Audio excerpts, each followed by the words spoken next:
नमस्कार। कार्यक्रम अफसरनामा में आपका बहुत बहुत स्वागत है और एक और कड़ी अफसरनामा की और एक और युवा अफसर जो अखिल भारतीय पुलिस सेवा के मध्य प्रदेश कैडर के ऑफिसर हैं और उनसे मिलकर जितना मैं अंदाज़ा लगा पाया बहुत छोटी सी मुलाकात के बाद कि एक बहुत ही धैर्यशील, गंभीर और कुछ हद तक अंतर्मुखी, इंट्रोवर्ट इस किस्म की उनकी पर्सनैलिटी है। लेकिन ऐसी पर्सनैलिटी कि जितने भी ब्यूरोक्रेट्स हम देखते हैं वो अपने काम पर बहुत फोकस्ड होते हैं, क्योंकि वो शायद, ऐसा मेरा अनुमान है, कि बाहरी एलिमेंट्स जो होते हैं उनका प्रभाव अपने व्यक्तित्व पर काफ़ी कम लेते हैं।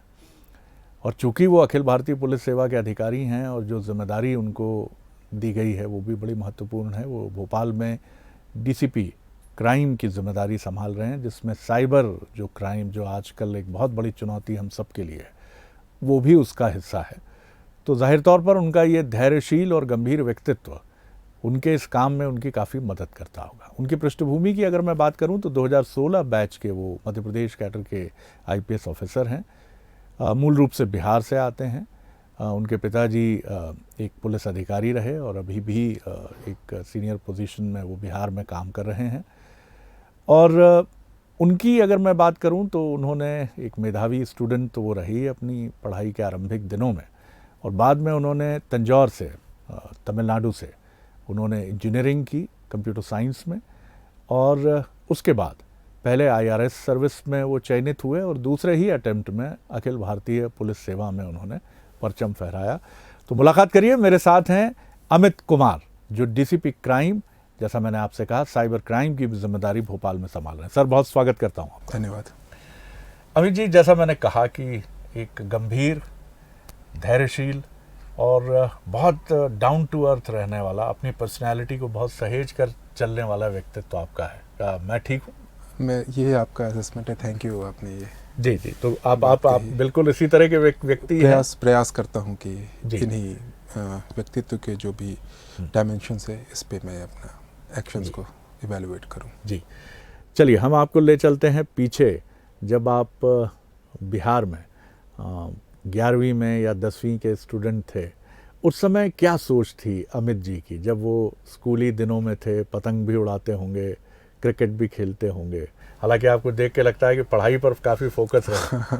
हमेशा से पढ़ाई पे फोकस रहा था। हाँ। और पिताजी का भी हमेशा से ये एक तरीके से डायरेक्शन था कि पढ़ाई पे ज़्यादा फोकस करें। मैंने बोर्डिंग स्कूल में, मैं क्लास 5th से ही बोर्डिंग स्कूल में था, रांची में ही था। हाँ। और उस दौरान ही मतलब जो हमारी पृष्ठभूमि बनी वो बिल्कुल एक बोर्डिंग में, जो चाहे आप हॉर्स राइडिंग करें या चाहे आप रांची के किस बोर्डिंग स्कूल में थे?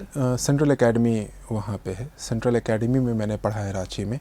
एक हमने झारखंड के एक स्कूल की जो पहले बिहार में था, जहाँ से बड़े आईएएस ऑफिसर्स, आईपीएस ऑफिसर्स निकले हैं। बिल्कुल नवोदय या नेतरहाट जो है, नवोदय। ये भी उसी की टक्कर का है। बिल्कुल उस टाइप का नहीं है, लेकिन एक तरह से कह सके तो हमें स्कॉलरशिप के थ्रू जो है सेंट्रल एकेडमी में मिला था आने के लिए। It was very less fees, काफ़ी कम फीस में हमें बोर्डिंग और पूरा का पूरा पढ़ाई होती थी।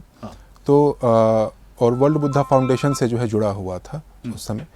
तो क्लास 5th से 10th तक जो है मैं बोर्डिंग में रहा, और उसी दौरान जो मेरी प्रारंभिक जो भी पर्सनालिटी की ग्रूमिंग हुई, या साथ ही साथ जिस तरह से जो डायरेक्शंस थे पढ़ाई के वो हमें मिले थे वहाँ पर। जी, तो आपने क्या उसी समय ये तय कर लिया था कि मुझे अखिल भारतीय सेवा में आना है, या उस समय सपना था इंजीनियरिंग या कोई ऐसा लुक्रेटिव जॉब हासिल करना? क्या किस तरह की सोच थी उस वक्त? बिल्कुल उस समय इमेजिन नहीं किया था आईपीएस के लिए। उस समय ये सपना था कि सबसे पहले अच्छे 12th में मार्क्स आ जाएं और इंजीनियरिंग, अच्छी कॉलेज जो है इंजीनियरिंग में मिल जाए। तो उस समय इसी डायरेक्शन से मैंने डीपीएस रांची में 11th और 12th जो है मैंने ज्वाइन किया था, साइंस बैकग्राउंड से। फिर 12th के बाद आप तंजौर चले गए। बिल्कुल। तो वहाँ जब आपने पढ़ाई की, एक डिफरेंट इन्वायरमेंट था, उत्तर और दक्षिण भारत की संस्कृति में बड़ा अंतर है। बिल्कुल। उस दौरान कोई दिलचस्प अनुभव आपका रहा हो वहाँ जाने के बाद? बिल्कुल। तमिलनाडु एक काफ़ी अच्छा एक्सपीरियंस रहा। स्पेशली तंजौर में बिग टेम्पल है, बृहदीश्वर टेम्पल है जी। और वहाँ के जो मतलब चाहे पेंटिंग के या आर्किटेक्चर के मायने हैं, जिस तरह का वहाँ पर खान पान है वो काफ़ी डिफरेंट है और काफ़ी इंटरेस्टिंग भी है। काफ़ी अच्छा लगा मुझे। और वहाँ पे एक दिलचस्प वाक़या था जब वहाँ पे साइक्लोन एक बार आया था। और yes, एक साइक्लोन वहाँ पे रेगुलरली आते रहते हैं जी। और उस समय हमारी छुट्टियाँ कैंसिल हो गई थी। और उस समय वो फील जब हार्ट ऑफ द साइक्लोन में आप बैठते हैं और वो साइक्लोन जब आप देखते हैं तो that was a different matter. Usually Bihar में साइक्लोन्स कभी आते नहीं हैं, जी। तो that was a different experience. और तमिलनाडु में पढ़ाई करके जो नॉर्थ और साउथ के बीच का इंटरेक्शन है वो किस तरीके से रहता है, किस तरीके से कल्चरल मूवमेंट्स होते हैं, वो सब समझ में आया था। तो थोड़ा बहुत तमिल भी सीख लिया होगा? थोड़ा थोड़ा कुंजम थोड़ा सा सीखा था। बिल्कुल। वाह वाह वाह। और आपने क्या पाया वहाँ? मतलब चूँकि अब तो दक्षिण और उत्तर के बीच में हिंदी एक बड़ा अच्छा पुल बन गई है। एक समय था जब तमिलनाडु हिंदी भाषा के विरोध का एक गढ़ भी माना जाता था, लेकिन अब नाउ द थिंग्स आर बिल्कुल टोटली चेंज्ड हैं। तो आपने क्या महसूस किया हिंदी को लेकर? जो आपके काउंटर पार्ट्स, आपके साथी थे जो दक्षिण भारत से बिलोंग करते थे, वो क्या सोचते थे? बिल्कुल, काफ़ी एक्सेप्टेबिलिटी है। हाँ। और वो एक्सेप्टेबिलिटी मैक्सिमम बॉलीवुड के थ्रू आती है। जो मूवीज़ है, जिस तरह से हम जो है तमिल या तेलुगु को अप्रिशिएट करते हैं, और वही एक्सेप्टेबिलिटी बॉलीवुड की भी आती है। और कई बार बॉलीवुड मूवीज़ उन्हीं के मूवीज़ की रीमेक्स भी होती हैं। तो साथ में बैठ के देखना, तो एक तरीके से हिंदी की अच्छी एक्सेप्टेबिलिटी बढ़ी है। और जो खान पान होता है उसको लेकर के भी बढ़ा है। और वो जो पहले एक जो कैज़्म था, जो बीच में एक दरार सी थी, जो दूरी थी दोनों कल्चर्स के बीच में, वो काफ़ी कम हुई है। स्पेशली कल्चर का जो मूवमेंट है और मैक्सिमम जो स्टूडेंट्स का मूवमेंट होता है, बिहार, यूपी, वेस्ट बंगाल के कई लड़के जो है तमिलनाडु में जाकर पढ़ते हैं, उससे कल्चरल पर्कोलेशन ज़्यादा रहता है और काफ़ी अच्छी एक्सेप्टेबिलिटी आ गई है। आपने बड़ी उम्मीद भरी बात बताई कि दक्षिण भारत में अब स्वीकार्यता हिंदी की, हिंदी भाषियों की बढ़ी है। और इसका बड़ा कारण ये है कि रोज़गार के अवसर अब पूरे देश में जिस तरह से दक्षिण भारत से लोग उत्तर भारत आ रहे हैं और उत्तर भारत से दक्षिण भारत जा रहे हैं, ये एक बड़ा कारण है पढ़ाई लिखाई और रोज़गार के अवसरों के लिए। आपने एक मल्टीनेशनल कंपनी में जॉब भी किया इंजीनियरिंग के बाद, तो वो अनुभव कैसा रहा? एक मल्टीनेशनल कंपनी बड़ा आकर्षक लगता है, पैकेज, विदेश जाने के अवसर हमेशा खुले होते हैं। जी। उसी अवसर को लेकर के मैंने ज्वाइन भी किया था। एथीना हेल्थ एक कंपनी है, MNC। वो यूनाइटेड स्टेट्स में जो हेल्थ इंश्योरेंस का काफ़ी अच्छा पर्कोलेशन है, तो उसी की जो कंप्लीट सॉफ्टवेयर होती है उसको बनाती थी, और उसी में हम जो है सॉफ्टवेयर यहाँ पे भी डेवलप करते थे। उस MNC की मात्र एक ब्रांच थी जिसमें मैं चेन्नई में थी, उसमें मैं काम करता था। अच्छे पैकेज थे और विदेश जाने के भी ऑप्शंस थे, लेकिन कहीं ना कहीं जैसे ही मैंने उस कंपनी को ज्वाइन किया वैसे ही मुझे सिविल्स में आने का जो है एक मैंने पिताजी से भी चर्चा की थी और मैंने उस डायरेक्शन में काम करना शुरू किया। तो काफ़ी अच्छा एक्सपीरियंस मिला, स्पेशली सॉफ्टवेयर इंजीनियरिंग को लेकर। लेकिन उन्हीं दिनों में जैसे मैंने कंपनी ज्वाइन की थी, मैंने तैयारी भी शुरू कर दी थी सिविल्स के लिए। तो ये कब की बात है जब आप MNC में थे? मैंने 2013 में ज्वाइन किया था, 2013 जून में, और 2014 के अगस्त में मैंने पहला प्रीलिम्स दिया था जिसमें मैं क्वालिफाई कर गया था। मतलब जॉब में रहते हुए मैंने क्वालिफाई किया था। ये तो बड़ा इंटरेस्टिंग है कि कैसे आपने मैनेज किया। MNC में काम के लिए कोई छूट मिलना संभव नहीं है। बिल्कुल नहीं। और इसी बीच में प्रीलिम्स की पढ़ाई करना।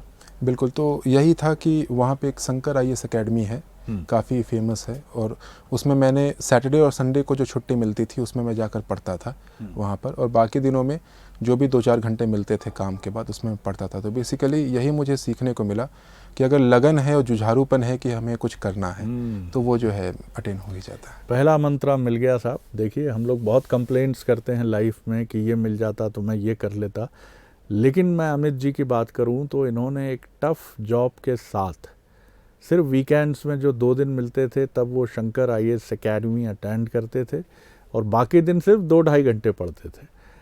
ये सर, इस प्रोग्राम को युवा बहुत देखते हैं अमित जी, और उनको हमेशा ये जिज्ञासा रहती है कि क्योंकि कई लोग दुर्भाग्य से नहीं सेलेक्ट हो पाते हैं, पहला अटेम्प्ट, दूसरा अटेम्प्ट, तीसरा अटेम्प्ट और फिर आखिरी अटेम्प्ट तक पहुंच जाते हैं, तो वो ये जानना ज़रूर चाहते हैं कि आखिर उनसे क्या गलती हुई, वो कहाँ लैग कर रहे हैं, व्हाट वेंट रॉन्ग। बिल्कुल, कुछ पॉइंट्स रहते हैं, जैसे UPSC में हर कुछ आप नहीं पढ़ सकते हैं, काफ़ी वास्ट सिलेबस होता है।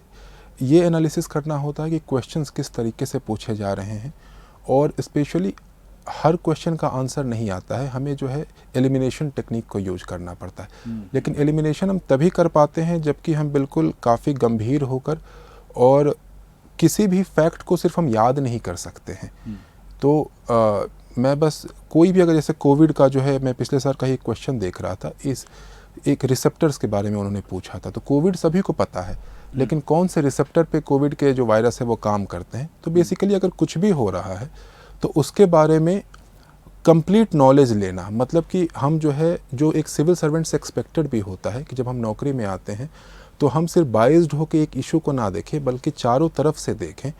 उसी तरीके से एग्ज़ाम भी डिमांड करता है कि हम किसी भी इशू को हर डायरेक्शन से देखें ताकि हम बेहतर रिजल्ट दे पाएँ। सर, जब आपने सिलेक्शन आपका 2014 में हुआ, 2015 में पहला 15 में हुआ IRS सर्विस के लिए, कस्टम्स में, बिल्कुल, वहाँ भी आपने ज्वाइन किया? हाँ, मैंने ज्वाइन किया था, ट्रेनिंग किया था मैंने। ट्रेनिंग किया आपने, और फिर इसी बीच आपने अखिल भारतीय पुलिस सेवा के लिए क्वालिफाई किया जी। जब आपने क्वालिफाई किया तो मित्रों ने या पिताजी ने भी, हालांकि वो डेडिकेटेड पुलिस ऑफिसर हैं, क्या इन सब ने आपके व्यक्तित्व को लेकर थोड़ा सा कुछ कहा कि अब थोड़ा सा, जैसे हम एक बड़ा अतिरंजनापूर्ण एक चित्रण देखते हैं पुलिस अधिकारी का कि बड़ी शरीर सौष्ठव उसका मजबूत होगा, वो बड़ी बड़ी मूछें होंगी। अब हालांकि ये सब चीज़ें यस्टर ईयर्स की बातें हैं, लेकिन फिर भी ये माना जाता है कि एक पुलिस ऑफिसर को एक बड़ा एक्सट्रोवर्ट कैरेक्टर के साथ सामने आना चाहिए। ये सब कपोल कल्पना है सिर्फ? बेसिकली इसके बारे में हमारे हमारे दादाजी ने ज़रूर बोला कि तुम कस्टम्स में ही अच्छे थे, तुम्हारी पर्सनैलिटी जो है बिल्कुल पुलिस के जैसा दबंग बनो। हाँ। लेकिन उसके साथ साथ मेरी अपनी जो सोच है, जो मैंने अभी एक्सपीरियंस किया पिछले 5 सालों में, कि दबंग से ज़्यादा जो है, जो लॉ को जो है आपको इम्प्लीमेंटिंग एजेंसी बनना होता है। और स्पेशली जो ह्यूमन राइट्स का जो अभी एक जो ह्यूमन राइट्स को हम इम्प्लीमेंट करते हैं, तो वैसे दबंग एक कपोल कल्पना ही दिखती है, बिल्कुल सही, और वो पिक्चर्स में ही अच्छी लगती है, rather than on the other hand police को जो है एक लॉ अबाइडिंग, लॉ इंस्पायरिंग जो है सिटीजन भी बनना है, और साथ ही साथ ये भी करना होता है कि हम उन लॉज को जो है प्रॉपरली इम्प्लीमेंट कर सके और सिटीजन्स को सुन सके। अगर हम दबंग रहेंगे तो वो सिटीजन्स कितना आपके साथ जो है इंटरेक्ट कर पाएंगे, इस पे भी जो है बात जरूर आती है। सर, जब आप आए इस प्रोफेशन में, और चूंकि आप 2 नौकरियों को आपने न सिर्फ देखा बल्कि उनके भीतर प्रवेश करके फिर निकल भी आए, तो इस जॉब में आके क्या शुरू में ऐसा लगा कि कई बार होता है कि हमें ऐसा लगता है कि थोड़ा सा हमें अधिक मेहनत करनी पड़ेगी? किस तरह की वो फीलिंग थी, कैसे याद करते हैं आप जब आपने IPS के बैज? मैं जी काफ़ी प्राउड फील कर रहा था, क्योंकि मेरे पिताजी पुलिस में थे, तो हमेशा से बचपन से ये एक ड्रीम था कि मैं भी वर्दी पहनूं। तो it's a dream come true, police की वर्दी पहनना। और मैंने अपने पिताजी को मेहनत करते देखा था, तो वो जानता था मैं कि किस तरीके से मेहनत करनी है। हाँ, जब हम फील्ड पे आए, सबसे पहले मैं होशंगाबाद में आया था प्रोबेशनर के तौर पे, और हमारे SP sir Arvind Saxena sir थे। तो अरविंद सक्सेना सर काफ़ी कर्तव्यनिष्ठ और काफ़ी मेहनती ऑफिसर हैं, तो उनसे ही मैंने सीखा, और मेहनत जो है प्रोबेशन के दौरान उनसे करना सीखा। जब आपने ज्वाइनिंग की और अभी जो वर्तमान आपकी ज्वाइनिंग है, क्राइम आज की एक बड़ी चुनौती है, और उसमें भी अब साइबर क्राइम एक बड़ी चुनौती है, और इसमें भी चुनौती इस तरह की हो गई है कि जामताड़ा जैसे सेंटर्स डेवलप हो गए हैं, जहाँ पर जो इस तरह की गतिविधियों को संचालित करने वाले युवा हैं साइबर क्राइम की, वो इतने ऑर्गेनाइज्ड हो गए हैं कि उनके गांव में या उनके समाज में उसको बुराई ही नहीं माना जा रहा। एक बड़ी चुनौतीपूर्ण चीज़ ये डेवलप हुई कि उनकी शादी ही इसीलिए होती है कि वो साइबर क्राइम जैसी गतिविधियों में, कि आपको फ़ोन करके बोला जाए आपका मोबाइल सिम ब्लॉक हो जाएगी, आपका बैंक खाता ब्लॉक हो जाएगा चतुराई से, क्योंकि बहुत बड़ा वर्ग ऐसा है जो अभी इससे बहुत अच्छी तरह वाकिफ़ नहीं है। आप किस तरह देखते हैं क्राइम, स्पेशली साइबर क्राइम की चुनौती? स्पेशली साइबर क्राइम को जब हम देखें तो multiple centres across the country develop हुए हैं। जामताड़ा, भरतपुर, दिल्ली, कुछ हैदराबाद के एरियाज हैं, बिहार में गया के आसपास का एरिया है, ये मल्टीपल एरियाज है। और सबसे आपने बिल्कुल सही बोली कि एक्सेप्टेबिलिटी इनकी बढ़ी है। इनफैक्ट जामताड़ा में ये एक्सेप्टेबिलिटी है कि हमारा तो लड़का जो है बिल्कुल एक वाइट कॉलर जॉब कर रहा है, जैसे कोई सॉफ्टवेयर इंजीनियर हो, उनका भी जो है टाइम होता है कि 9 से 5 का ये करेंगे, फिर 5 से आगे का ये करेंगे। तो ये एक्सेप्टेबिलिटी काफ़ी चिंताजनक है। लेकिन सिंस उन्होंने काफ़ी ज़्यादा पैसे जो है बना लिए हैं, और उस पैसों को जो है मल्टीपल एरियाज़ में भी जो एंसिलरी एक्टिविटीज़ होती हैं उनमें भी लगाते हैं, तो इस पे काम करना काफ़ी ज़रूरी है। और ये तभी होगा जबकि ज़्यादा से ज़्यादा जो है क्रिमिनल्स के ऊपर जो है कार्रवाइयाँ हो, साथ ही साथ जो उनको सपोर्ट सिस्टम्स मिलता है फेक सिम के द्वारा, फेक जो बैंक अकाउंट्स होते हैं उनके द्वारा उनके ऊपर कार्रवाई हो, लेकिन साथ ही साथ उनका जो लाइवलीहुड हो उसके लिए भी एक अल्टरनेट मैकेनिज्म्स डेवलप करनी होगी, और वो जो है डेवलप स्टेट गवर्नमेंट जो है कर सकती है। इसी का एक और रूप जो ज़्यादा विकृत है वो है कि आपका मोबाइल पर एक वीडियो कॉल आती है और उस वीडियो कॉल में एक लड़की अभद्र स्थिति में दिखती है, और जब तक आप फ़ोन कॉल काटें या कुछ समझें तब तक वो आपका उसके साथ स्नैपशॉट ले लेते हैं और फिर आपकी ब्लैकमेलिंग शुरू हो जाती है। और अभी भोपाल में जो भोपाल की सांसद हैं उनके साथ भी एक घटना हुई। तो इन चीज़ों को लेकर जो समाज का भी रवैया है, कई बार जो साइबर क्राइम की भी छोटी है, किसी का 10,000 रुपया चला गया तो शायद वो पुलिस तक जाना उचित नहीं समझता, या उसको लगता है मेरी मूर्खता ही उजागर होगी।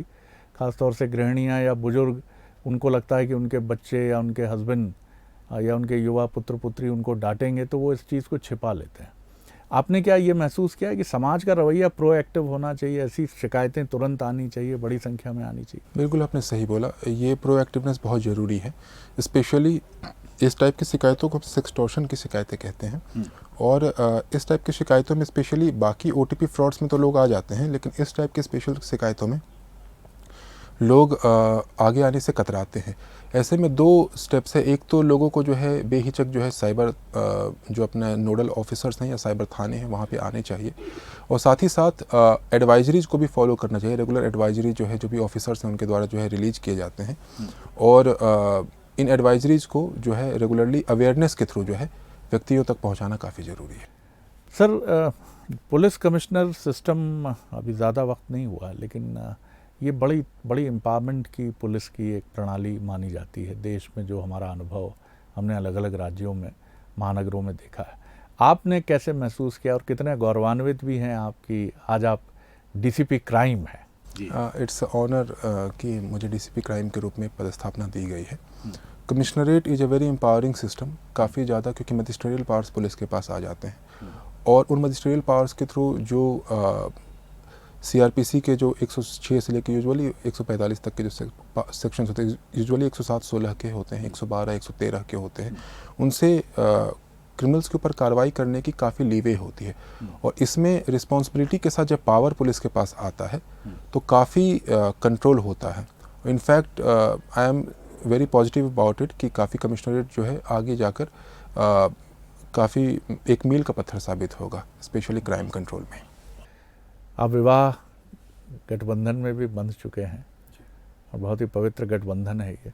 तो जैसा मैं जानता हूँ कि ये एक अरेंज मैरिज थी, और जो आपकी जीवन संगिनी हैं वो इस समय MD जबलपुर से पैथोलॉजी में वो अटेम्प्ट कर रही हैं। तो ये जो arrange marriage sort of thing है, आप किस तरह इसको देखते हैं? एक बड़ा, क्योंकि जो इसकी एडवोकेसी करने वाले लोग हैं, सिस्टम हर अच्छा है, चाहे आप एक दूसरे को जानकर समझकर प्रेम विवाह में जाएं या फिर आप परिवारों के माध्यम से अरेंज में जाएं, दोनों के अपने अपने बेहतरीन फ़ायदे हैं। लेकिन जो लोग एडवोकेसी करते हैं अरेंज मैरिज की, उनका कहना है कि 2 परिवारों का भी ये गठबंधन होता है। इसमें 2 व्यक्तित्व ही नहीं एक दूसरे के जीवन साथी होते हैं, बल्कि पूरा एक परिवार भी एक दूसरे का हमसफ़र हो जाता है। तो इसका इंटैक्ट लेवल बढ़ जाता है। और आप इसे किस तरह देखते हैं और कैसे याद करते हैं उस क्षण को जब आप विवाह में प्रवेश किया आपने?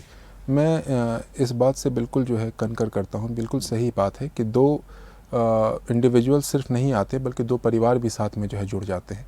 2 परिवार के स्ट्रेंथ होते हैं, और जब कपल्स में छोटी मोटी तकरार होती है तो बाकी परिवार भी जो है सामने आता है।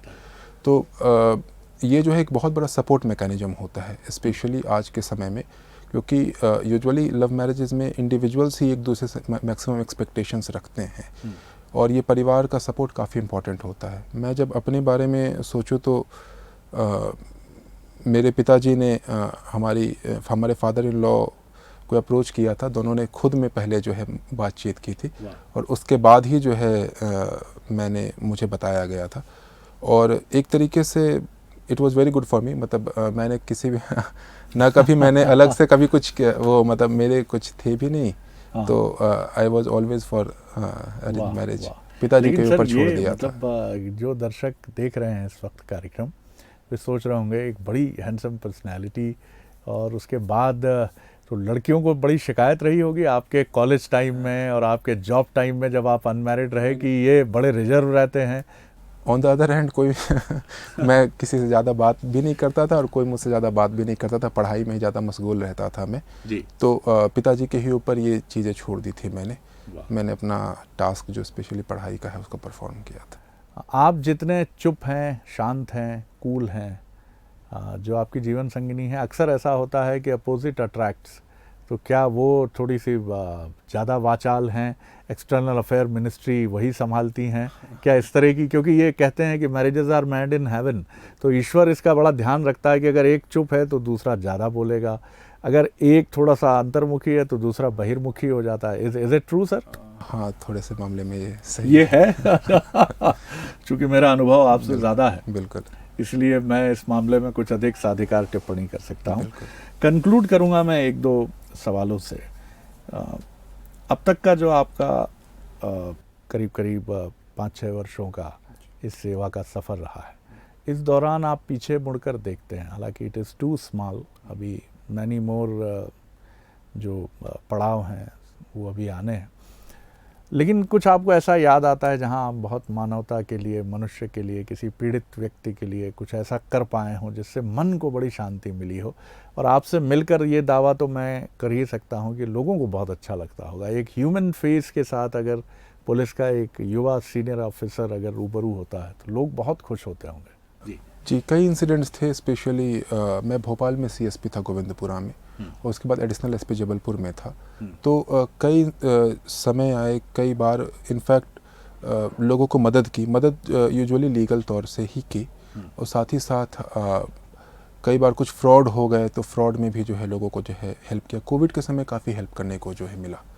कोविड एक अलग फेज था, ऐसा था कि लोगों ने फिर पूरे पुलिस पे फूल बरसाए थे, पूरे गुलाब के फूल बरसाए थे, तो वो जो है ओवरऑल कई इंसिडेंट्स हैं, तो एक इंसिडेंट तो याद नहीं आ रहा है, लेकिन अपने जो भी छोटा सा कार्यकाल रहा है मेरा 4-5 साल का, उसमें काफ़ी सेटिस्फैक्टरी रूप से हमने काम किया। वाह, बिल्कुल ठीक बात है, कानूनी तौर पर मदद करना ही आपका दायित्व है, और बहुत मदद की जा सकती है कानूनी तौर पर। एक पुलिस अधिकारी के पास ये गिफ्टेड है एक चीज़, आप चाहे इसको सामाजिक तौर पर देखें, प्रशासनिक तौर पर देखें, और ईश्वरीय व्यवस्था के तौर पर भी देखें, तो उसके पास बहुत गुंजाइश है कि वो लोगों को बहुत शांत करके, उनको संतुष्ट करके और उनकी पीड़ा को समाप्त करने की एक शक्ति भारतीय संविधान ने पुलिस अधिकारी को दी है।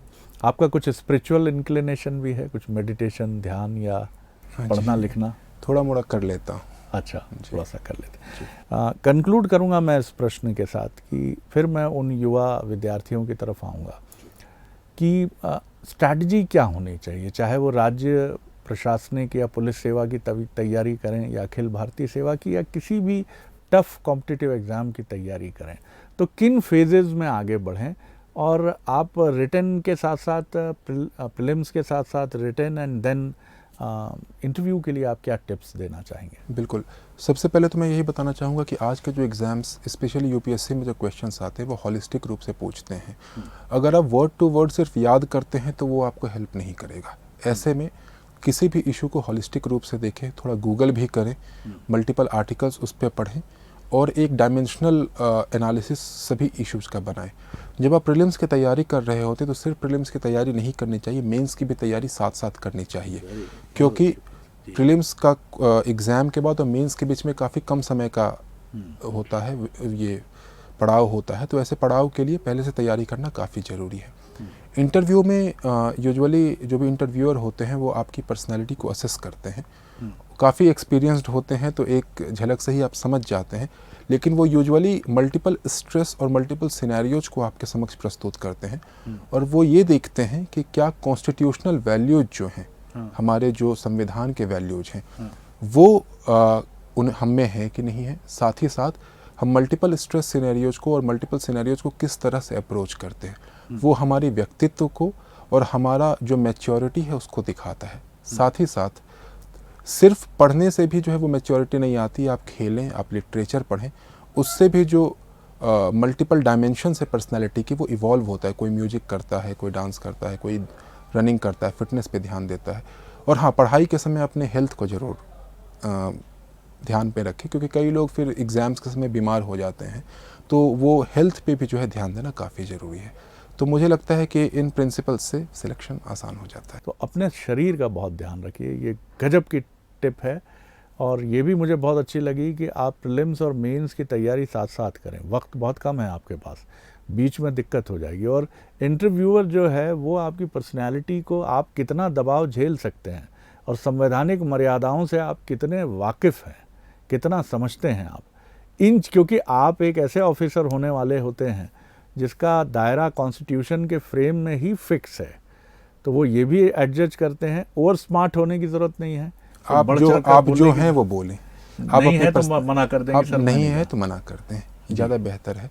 Over smartness is always discouraged, कभी नहीं करना चाहिए। और आप जो हैं पर्सनालिटी उसको दिखाएं। अगर आप में you are made of that matter, आप मेटल है आप में, देन बी श्योरली सेलेक्टेड। ये भी बहुत सुंदर कि जो हैं आप देखिए, ओवर स्मार्टनेस से एक ऐसी चीज़ है जो हमेशा तिरस्कृत ही होती है समाज में। इसका कोई वेलकम नहीं करता, whether it is question of interview या फिर एक सोशल एक्सेप्टेंस की भी हम बात करें, तो बेहतर है कि हम जैसे हैं, जैसा हमें माता पिता ने स्वीकार किया है, जिस व्यक्तित्व के साथ समाज भी वैसे ही स्वीकार करता है और हमें वैसे ही आगे बढ़ना चाहिए। सर, मैं बहुत शुक्रिया करता हूँ आपका। बहुत शानदार अनुभव रहा आपसे बात करना। अफसरनामा के अगले एपिसोड में एक और अफसर के साथ आपसे फिर मुलाकात होगी। इजाज़त दीजिए।